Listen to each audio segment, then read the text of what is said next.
Siguro dahil sa mga ginagawa ni Reynan na puro masasayang mga bagay at sumapit na naman ang gabi. Jacinta, swimming tayo. Sige, magpapalit muna ako. Mauna na ako at sumunod ka na lang. Okay, sige. Nagpalit ako ng swimsuit at pinaibabawan ko ito ng manipis na roba.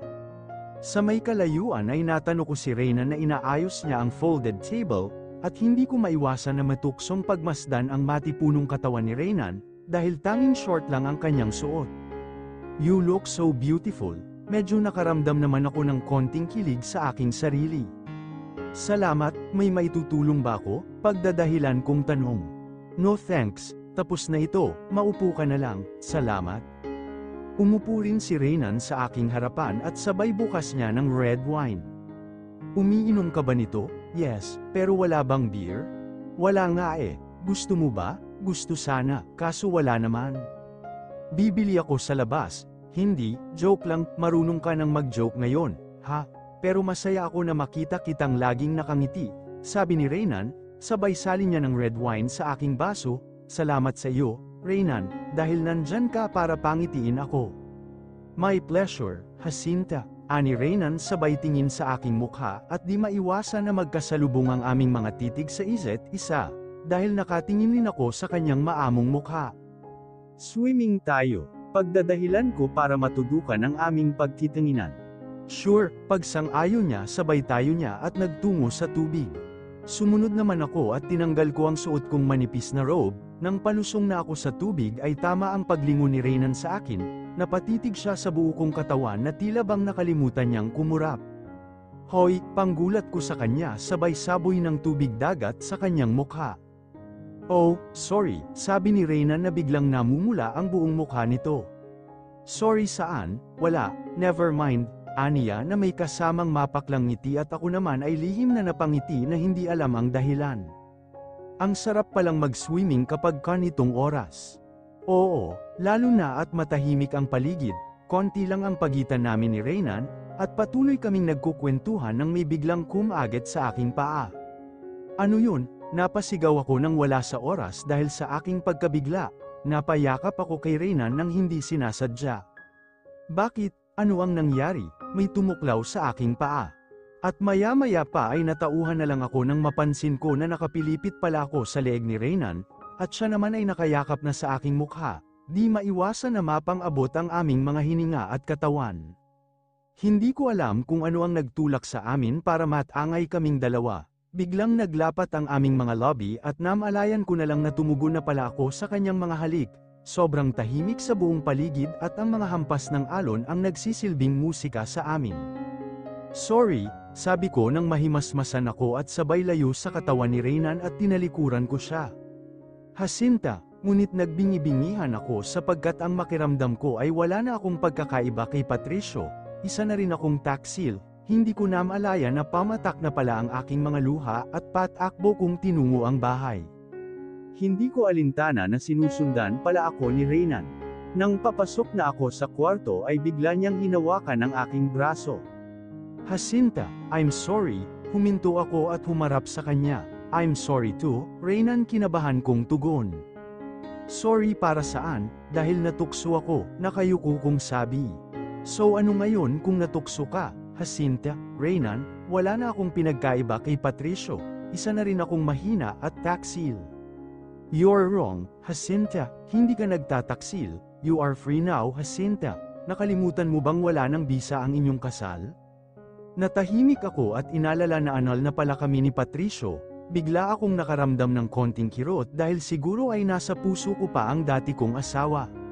Move on, Jacinta, nandito ako para tulungan kang makalimot agad sa lahat-lahat ng mga pasakit mo noon, pangako? Kahit kailan ay hindi kita sasaktan, gagawin ko ang lahat, Jacinta, para muli kang lumigaya at matutunan mo akong mahalin. Jacinta, sambit ko habang tulalang nakatitig sa kanyang mga mata. Mahal kita, Jacinta. Hindi ako nakasagot at walang boses na lumabas mula sa aking bibig sapagkat nabigla ako sa kanyang sinasabi. At maya-maya pa ay naramdaman ko na lang muli ang lobby ni Reynan na dumapo sa aking lobby, napapikit ako habang hinayaan si Reynan sa kanyang ginagawa. Hindi ko maintindihan ang aking isip at puso dahil wala man lang itong pagtutol sa ginawa niya sa akin.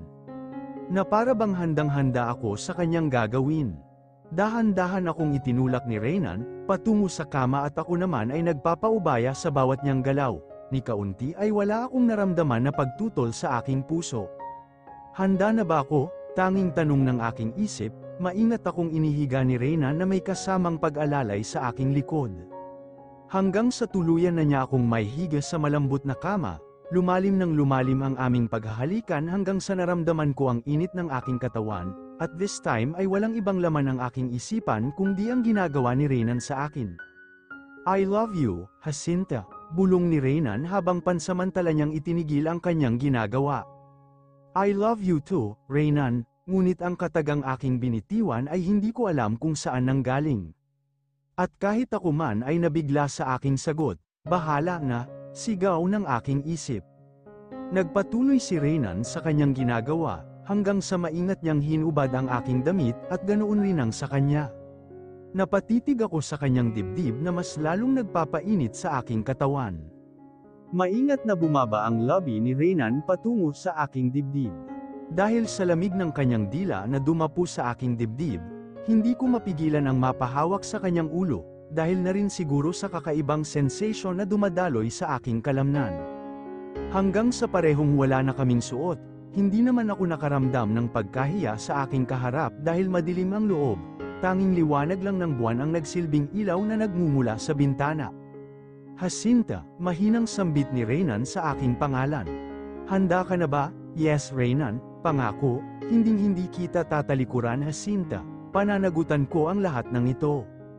Salamat, Reynan. Dahan-daang pumaibabaw si Reynan at ako naman ay handang-handa na sa maaaring mangyari sa aming dalawa.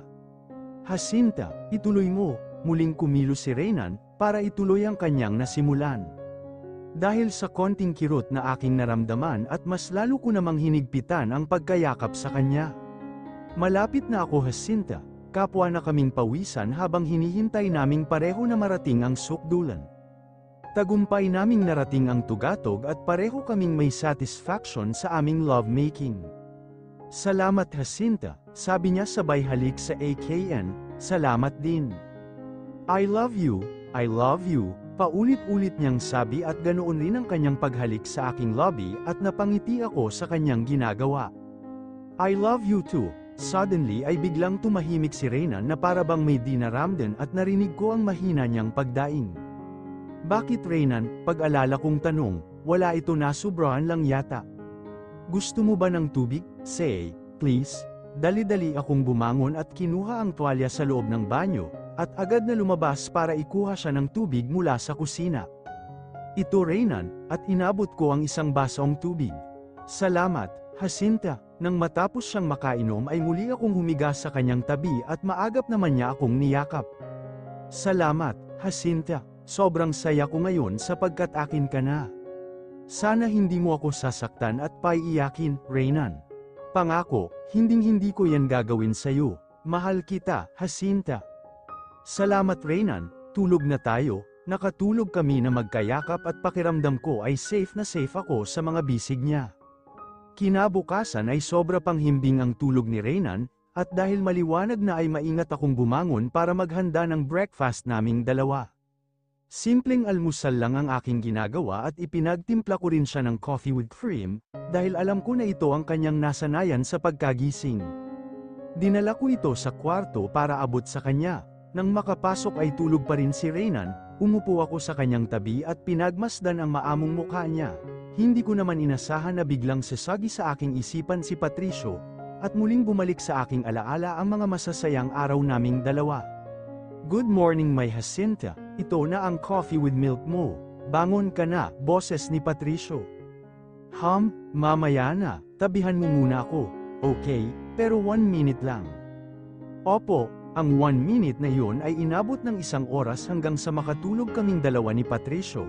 Hindi ko na malaya na sa alaalang iyon ay umagos na pala ang aking mga luha. Nagulat na lang ako nang maramdaman ko ang pagdapo ng palad ni Reynan na pinunasan ang aking mga luha. I'm sorry, Reynan, it's okay, Jacinta. Naintindihan kita, sabi ni Reynan sabay haplos sa aking mukha. napapikit naman ako at dinama ang init ng kanyang mga palad. Pinagtimpla pala kita ng kape. Wow, thanks, Jacinta, saad ni Reynan sabay bangon na may kasamang pangingislap sa kanyang magagandang mga mata. Ito inumin mo muna, turan ko at inabot ko sa kanya ang tasa. Salamat, munting tugon niya at kinuha ang tasa mula sa aking pagkakahawak. Habang hinihigop ni Reynan ang kanyang kape ay malaya kong pinagmasdan ang maamong mukha niya. Sana hindi mo ako lolokohin, Reynan, sana naiiba ka kay Patricio. Jacinta, oo, I love you, malumanay niyang sabi sabay hawak sa aking kamay at dinala sa kanyang lobby. Hindi ako nakasagot sapagkat hindi ko alam ang aking isasagot, para bang may biglang bumara sa aking lalamunan, ngiti ang itinugon ko kay Reynan, sabay haplos sa kanyang mukha. Punta muna ako sa kusina para makapagluto ako ng ating almusal. Mamaya na, higa muna tayo masyado pang maaga, paglalambing niya, at hinila niya ako para ipahiga sa kanyang tabi. Wala akong nagawa kung di ang sumunod sa kagustuhan niya. Nang makahiga na ako ay agad akong kinumutan ni Reynan at yamakap siya sa akin. Pakasal na tayo, Jacinta, what? Seryoso ka ba, Reynan? Yes, ayaw mo ba? Hindi naman sa ayaw Reynan, kaya lang hindi pa ako handa. Siguro darating din ang araw na mangyayari yan. Gusto ko na kasing magkaroon ng matatawag na isang pamilya, Jacinta, gusto ko nang magkaroon ng anak, at biglang sumeryoso ang mukha niya. Sige, Reynan, pag-iisipan ko yan, pangako, maghihintay ako Jacinta, saad niya sabay halik sa aking noo at bumaba sa aking lobby. At nagsimula na namang maglaro ang aming mga lobby, hanggang sa natangay na kaming pareho at nagsimula na namang tumaas ang temperatura ng aming mga katawan. Nakiliti ako nang halikan ni Reynan ang likod ng aking tainga, na mas nagpaparamdam sa akin ng kakaibang sensasyon sa aking buong katawan. Hanggang sa hinubad ni Reynan ang tuwalya, dahil sa sobrang lakas ng kuryente na sumakap sa buo kong kalamnan. Hinubad ni Reynan ang kanyang sando at muling nagpatuloy sa kanyang ginagawa. Reynan, sambit ko at pinahinto ko siya sapagkat pababa na siya. Yes, ako muna, sabi ko dahil gusto ko rin siyang paligayahin. Okay, naglakbay ang aking mga halik patungo sa kanya. Agad kong hinubad ang kanyang suot at hinawakan ko ang kanya. Nang magsawa na ako ay muli akong pumaitaas at agad naman akong pinahiga ni Reynan, at nagpatuloy ang aming ginagawa hanggang sa kapwa kami nakarating sa kaluwalhatian. Sa pangalawang pagkakataon ay malaya akong sinamba ni Reynan na walang pagtutol at walang sapilitan. I love you, Jacinta, sabi ni Reynan at pareho kaming bumalik sa pagtulog, hanggang sa nakauwi kami pabalik ng Manila at hinatid ako ng maayos ni Reynan sa bahay. Daanan kita dito bukas, Jacinta, dahil bukas na ang huling harap namin ni Patricio. Okay, mag-iingat ka sa daan, I will Jacinta, bye, tugon niya sabay halik sa aking lobby, at nakita yon ng aking mga magulang. Jacinta, sambit ng aking ina, bakit mama, maupo ka muna dito, turan ng aking ina at pinaunlakan ko siya. Jacinta, kayo na ba ni Reynan? Tanong ng aking ama sa mahinahong boses. Opo, kami na, papa, mama, sana hindi kayo magalit sa akin o kay Reynan. Hindi kami magagalit anak, dahil may kalayaan kang sumaya at lumigaya. Tama ang ama mo anak, kaya enjoy mo lang ang buhay mo ngayon. Opo, mama, papa, sumapit ang araw sa huling pagkikita namin ni Patricio. Nasa loob na kami ng trial court, at kasalukuyang naghihintay sa pagpasok ni Patricio, kasama ko ang aking pamilya at si Reynan, pareho kaming nakaupo sa harapan. Habang naiisip ko ang pagpasok ng aking dating asawa ay kakaibang kirot naman ang aking naramdaman. I know deep inside I am still love him, pero hindi na pwede na maging kami pang muli. Jacinta, ayan na si Patricio, sambit ng aking ina. Patricio, pipi kong sabi at hindi ako makapaniwala dahil sobrang pagpayat niya. Hamaba ang buhok niya at biguti na halatang napabayan na niya ang kanyang sarili. No, huwag kang maawa Jacinta. Isipin mo ang ginawa nila sa iyo noon, hindi ka nila kinakaawaan, kaya huwag kang maawa sa kanila, utos ng aking isip. Lumingon si Patricio sa akin at nagtama ang aming mga mata, pansin ko ang kalungkutan ng kanyang mga titig, gustong pamatak ng aking mga luha dahil kahit anong pigil ko ay naaawa pa rin ako sa aking dating asawa, ngunit pilit ko itong pinigilan at nagpakatatag. "Are you okay?" Pukaw ni Reynan sa aking katahimikan. "Oo, okay lang ako Reynan," hanggang sa matapos ang paglilitis at tuluyang napawalang bisa ang aming kasal at tuluyan na ring nakalaya si Patricio, ngunit si Arminda ay nahatulan ng mahabang taon na pagkakulong. Palabas na kami sa trial court nang bigla akong lapitan ni Patricio. "Jacinta," sambit niya sa mahinang boses. Lumingon ako nang walang tugon at pinagmasdan ko lang ang kanyang mukha. "Patawarin mo na ako," nagsisisi na ako ng sobra-sobra, turan ni Patricio sabay luhod sa aking harapan at yamakap sa aking baywang.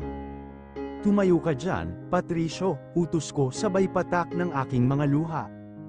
"Hindi ako tatayo hanggang hindi ko naririnig ang iyong kapatawaran, Jacinta." Para namang dinurog ang aking puso at nasasaktan ako sa kanyang pagmamakaawa. "Kung patawarin ba kita ay hindi mo naguguluhin ang aking buhay at hindi ka na magpapakita sa akin? Pangako, Jacinta, kung marinig ko ang iyong kapatawaran ay magpakalayo-layo na ako sa iyo," garalgal niyang sabi. "Tumayo ka na dyan, pinatatawad na kita," sabi ko at kahit masakit sa akin ang kanyang huling salitang binitawan na magpakalayo-layo na siya sa akin. "Salamat, Jacinta, mag-iingat ka palagi, mahal na mahal kita," sabi ni Patricio at yamakap siya ng napakahigpit sa akin. Lalong umagos ang aking mga luha dahil damang-dama ko pa rin ang kanyang pagmamahal sa akin, at ramdam ko sa aking puso na siya pa rin ang laman nito. "Ikaw rin," munting tugon ko sa kanya at pilit kong inalis ang kanyang katawan, sapagkat napansin ko ang pagtalikod ni Reynan na tila ba nasasaktan sa kaganapan. "Halika na anak," turan ng aking ina sabay kuha niya sa aking kamay para makalayo na kay Patricio. Umalis kami at sumakay sa kotse ni Reynan, bahagya akong napalingon sa dati kong asawa at nakita ko siyang nanatili pa ring nakatayo at nakatingin sa akin. Habang papalayo kami ay nasaipat ko pa rin siya sa side mirror na lumuhad at pilit pinapatayo ng kanyang ina. Kahit pilit ko namang pinigilan ang aking mga luha ay hindi pa rin ito nagpapaawat, kusa pa rin silang pumapatak. "Are you okay?" malumanay na tanong ni Reynan, sabay hawak sa aking palad. "Oh, I'm sorry," sabi ko sa mahinang boses at sabay punas sa aking mga luha. "It's okay, naunawaan kita," seryoso niyang tugon. "Salamat, gusto mo bang kumain muna tayo bago tumuloy sa inyo?" "Kayo mama, papa," tanong ko rin sa aking mga magulang. Dahil hindi ako maka-oo, sapagkat hindi ako nakakaramdam ng gutom. "Hindi pa naman kami nagugutom, Jacinta, ikaw baka nagugutom ka na," balik naman nila sa akin. "Hindi rin ako nagugutom, Reynan, diretso na lang tayo sa bahay." "Okay, sure." Nang makarating kami sa bahay ay hindi na nagtagal si Reynan at nagpaalam na ito. Siguro napansin niya na wala ako sa kondisyon. "Babalik na lang ako sa ibang araw, Jacinta." "Sige, Reynan, mag-iingat ka." Sa aking pag-iisa sa loob ng kwarto ay tulala akong nakatingin sa kawalan, habang ang laman ng aking isip ay si Patricio. Siguro, hindi tayo ang para sa isa't isa. Siguro dapat ko nang tanggapin na hindi ikaw ang nakalaan para sa akin, Patricio. Minahal kita ng sobra, ng buong puso, ngunit sinayang mo. Isang buwan ang nakalipas at tumawag sa akin si Reynan. "Jacinta, papasyal ako dyan. Anong gusto mong pasalubong?" tanong ni Reynan sa kabilang linya. Sampalok na hilaw at manggang hilaw, wala sa isip kong sagot. "Sampalok na hilaw? Oo, hindi pa buwanan sa pamumunga ng sampalok ngayon, Jacinta, pero sige, maghahanap ako." "Salamat, Reynan, damihan mo, ha?" Excited kong sabi na tila tumutulo pa ang aking laway. "Okay, para sa iyo dadamihan ko. Salamat Reynan."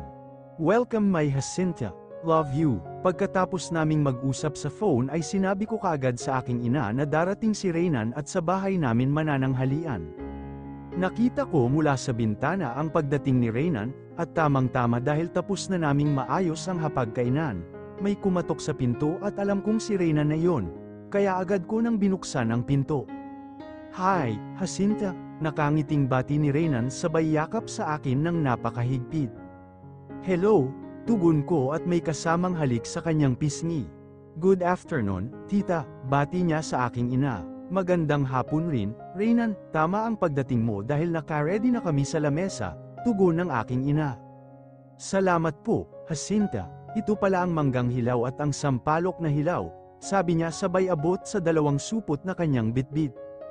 Buti naman at nakahanap ka, naglalaway talaga ako nito, salamat, Reynan, sabi ko at dali-dali kong kinuha ang supot na talagang sobra akong excited na makakain kaagad. Pakiramdam ko ay tutulo na ang aking laway nang makita ko ito at sa pagnanasa na makakain ko agad. Tulala ang aking ina at si Reynan sa aking ginawa na para bang 10 taon akong hindi nakakain ng mga ito. Reynan, pabulong na sambit ng aking ina, bakit po, tita? May napansin ka ba sa aking anak? Pansin na ano, tita? Nalilito niyang tanong. Hindi kaya buntis ang aking anak? Seryosong tanong ng aking ina. Gulat niyang reaksyon ngunit may kasamang ngiti at banaag nito ang kanyang tuwa. Baka buntis si Jacinta dahil hindi naman siya ganyan. Sana po, tita, masaya niyang tugon na halos abot tay nga ang ngisi. Halika na sa lamesa at tatawagin ko lang si tito mo. Sige po, ngunit hindi umupo si Reynan sa hapagkainan kundi nilapitan niya ako sa lababo na abala sa pagbabalat ng manggang hilaw. Ako na ang magbabalat, Jacinta. Presente niya, no, huwag na, ako na at manood ka na lang, itutikman mo. Masaya kong sabi sabay subo ko sa kanya ng sampalok na sinasawsaw ko pa sa suka, ibinuka naman ni Reynan ang kanyang bibig. Bigla akong napahalakhak sapagkat hindi may pinta ang mukha niya sa sobrang pagkasira nito. Ang pangit mo pala kapag nakasimangot, nakangiti ko pa ring sabi. Pinagtripan mo ba ako, Jacinta? Seryosong tanong ni Reynan. Bakit naman kita pagtitripan, ha? Umupo ka na nga doon, pabayaan mo ako dito, pagtataboy ko sa kanya. Sinunod naman ako ni Reynan at umupo siya sa hapagkainan. Nang matapos kong balatan ang mangga ay umupo na rin ako sa tabi niya, at lumabas naman ang aking mga magulang mula sa kwarto. Hanggang sa magsimula na kaming kumain, wala akong ibang inulam maliban lang sa manggang hilaw at sampalok, ang aking ginagawa ay pumukaw sa kanilang atensyon. Ngunit ako ay inosente sa pangyayari, ni minsan ay hindi samasagi sa aking isipan na posibleng nagdadalang tao ako. Anak, Jacinta, tawag ng aking ina. Sagot ko at nagpatuloy pa rin sa pagsubo ng sampalok. Mas makabubuti siguro pagkatapos nating kumain ay magpunta kayo ni Reynan sa hospital, panimula ng aking ina. Hospital, bakit? Masama ba ang pakiramdam mo, Reynan? Tanong ko sa kanya. Hindi si Reynan ang magpapatingin sa'yo, Jacinta. Oh, bakit? Maayos naman ang pakiramdam ko, anak. Tingin ko kasi ay para kang nagdadalang tao, diretsahang sabi ng aking ina.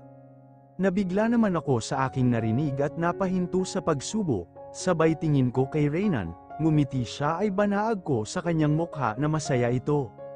Sinunod ko ang sabi ng aking ina pagkatapos naming kumain ay umalis na kami ni Reynan upang magtungo sa hospital. Ang tahimik mo, Jacinta, okay ka lang ba? Oo, pero kinakabahan ako. Bakit, hindi ka pa ba handa na maging mommy? Seryosong tanong niya at hiwa ka ng aking kamay. Handang-handa naman Reynan, kaya lang baka kung ano ang sabihin ng mga tao. Anong problema doon, Jacinta? Magpapakasal tayo agad-agad para wala silang masabi sa iyo. Kahit bukas na bukas magpapakasal na tayo. Ikaw lang naman ang hinihintay ko. Hanggang sa dumating kami sa hospital at dahil may kakilalang doktor si Reynan ay agad akong inaasikaso. Positive ang naging resulta, congratulations, both of you, magiging mommy at daddy na kayo, 7 weeks pregnant ka na, pahayag ng doktor.